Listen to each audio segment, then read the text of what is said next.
When you're earning a minimum wage, the task of saving money can be intimidating, especially when you consider just how much the cost of, well, just about everything you buy these days keeps going up. Fortunately, with the right saving strategy, anyone can save up $10,000 on a minimum wage, and you'll learn how you can do just that right now. Trying to save money on a low income is tough. Mathematically, the odds are certainly against you. However, what tends to hold you back more than the dollars and cents is your mindset.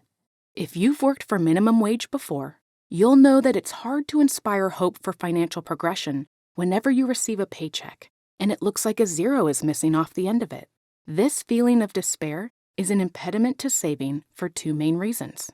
First, when people feel as if there is no hope for saving, they tend to spend any extra money they could have stashed away, thinking that these minor savings efforts are futile in nature. Now, sure, they probably won't make you rich, but they could help set you in the right direction and allow you to build the habit of saving, which is the reason element that is hindered when you are feeling financially hopeless. Whether you are making minimum wage or 6 figures a year, we all need to learn the habit of saving money. And the reality is that if you can't manage to create this habit in your life now, when you do make more money, which you will, you risk losing more down the road. Unfortunately, inspiring hope in those making low incomes is easier said than done, but it truly is the first step in saving up $10,000. And when you can think about it as building a habit for the future, you're ready to take the next step in your quest for a 5-figure bank balance, which is to set a goal. If someone told you to drive somewhere you've never been before and didn't give you any instructions, what do you think the chances would be that you would find your way? Likely pretty low. Well, without a plan, your chances of saving up $10,000 will be just as low. And people in your position know this because they used to struggle to save money for this exact reason. They used to think that they understood how to set and achieve financial goals. They would start the year, tell themselves that they wanted to save a certain amount of money, and hope for the best. However, there are quite a few flaws in this approach, with the first being that it's simply too vague. When you just state that you want to save a certain amount of money, you really have no actionable steps to follow to get there. Instead, you try and make the right financial decisions day after day, hoping that all of your actions will amount to the financial results you desire. This is like trying to lose weight without tracking your calories. Sure, you may be eating healthy, but you could still easily be overeating and making much less progress than you think you are. Unfortunately, this approach will leave you struggling to save for years. But the good news is that with the tips you're about to learn, you'll be able to save the money you want, whether that's $10,000 or more.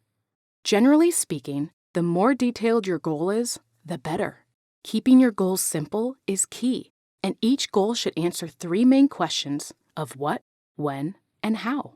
So in this case, the what is saving up $10,000. The when is whenever you want to have this money accessible to you. So let's say in the next 12 months. Finally, we have the how. This is the most important part as it outlines how you are going to make your savings goal a reality. The easy response to this final aspect of your saving goal is to spend less money, but as you know, this is still way too vague. A better answer to this question is to outline the exact steps you're going to take to stash away the $833 a month it takes to save up $10,000 in a year, which we will talk a bit more about now. What you'll find is that most people realize that they need to save money. They need to save for an unexpected expense, to feel as if they are making financial progression, or to buy that new car they've had their eye on for years. The problem is that most people go about saving all wrong, and quite frankly, it's not their fault for doing so. For many years, we have been bombarded with advice to cut out our Starbucks coffee, cancel our cable to look for coupons in order to save money. This is like trying to cut your lawn with a pair of scissors. It will work, but it's going to take forever. Plus, most of us have been raised to put the money from these minor savings efforts into the bank for safekeeping.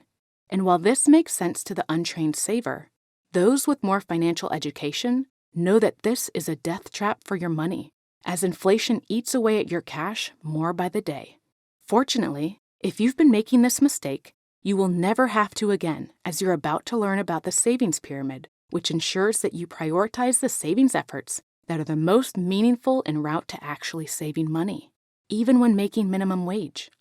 In order to save up your $833 a month and work towards your goal of saving $10,000, you're going to want to focus the majority of your efforts on the bottom of the pyramid, which are your core monthly expenses. On this level are expenses such as rent and mortgage payments, transportation, food, and entertainment. Now you may be wondering why these sit at the base of the pyramid, so let's go over that now.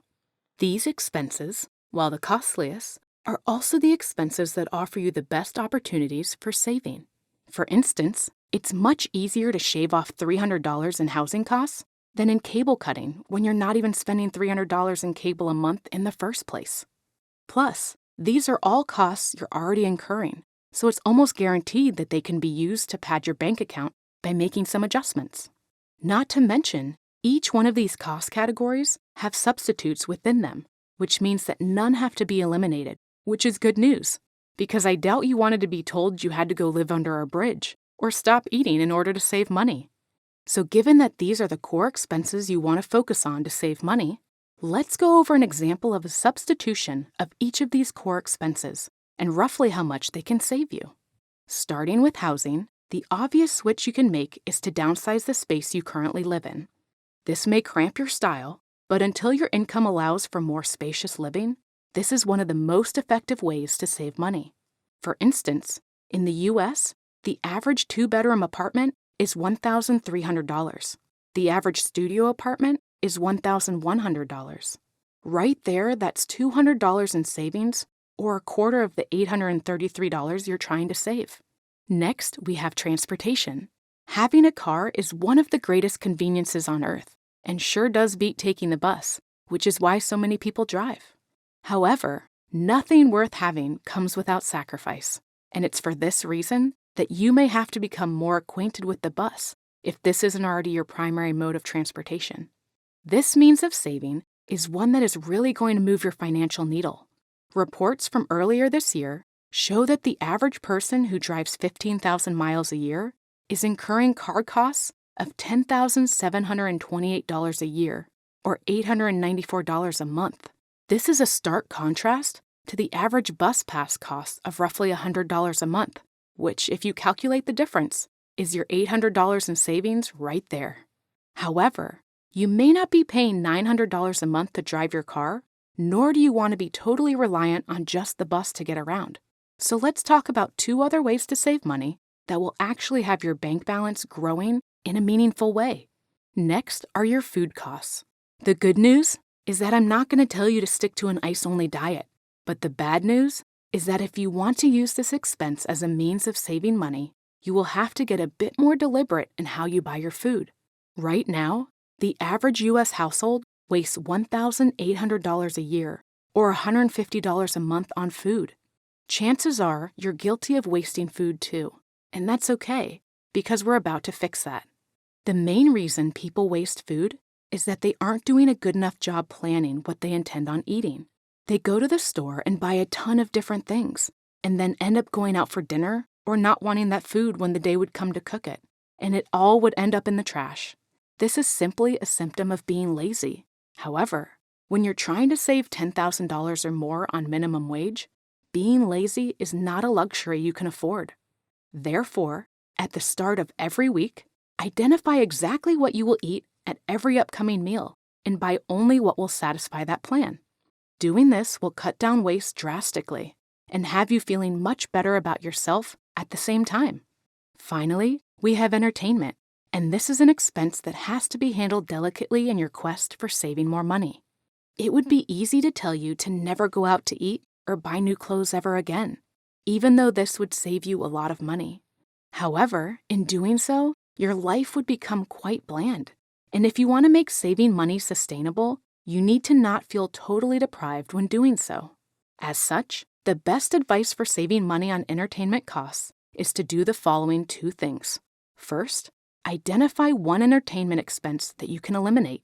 It could be buying a new video game or dress every single month. Then, substitute another entertainment expense for one that is cost-free. For example, swap those drinks with friends after work for a walk instead. This allows for the fun without the cost, so that you can avoid feeling totally deprived en route to saving up the $10,000 you desire. Once all of these expenses have been addressed, the next level is to cut out minor costs. These are the costs like those Starbucks coffees that the media portrays as being the number one reason so many people are struggling to save money. In short, this second level is in place to remind you that small expenses do add up over time. However, they aren't where you should focus your cost-cutting efforts to get the best results. Finally, at the top of the pyramid is making more money. Now, making more money is actually the best way to save more money, and you could make an argument for it being at the base of this pyramid. However, I put it at the top because while it gives you more financial resources, it takes away something else, which is your time. In an ideal world, you could hit your savings goals without having to put in extra hours of work. However, this is not always feasible. As such, you may have to pull overtime at work or get a second job to make this happen. Alternatively, this is a way you can offset some of the expenses you simply don't want to give up, and that's okay too, as long as you're okay with putting in the work to meet the savings goal you've set for yourself. Therefore, if you want to save $10,000 on a minimum wage, this should be a clear indication that it's possible. Will it take a lot of sacrifice? Of course. But like I said, nothing worth having comes without sacrifice. And now that you know how to streamline your path to this goal, all there's left to do is make it happen.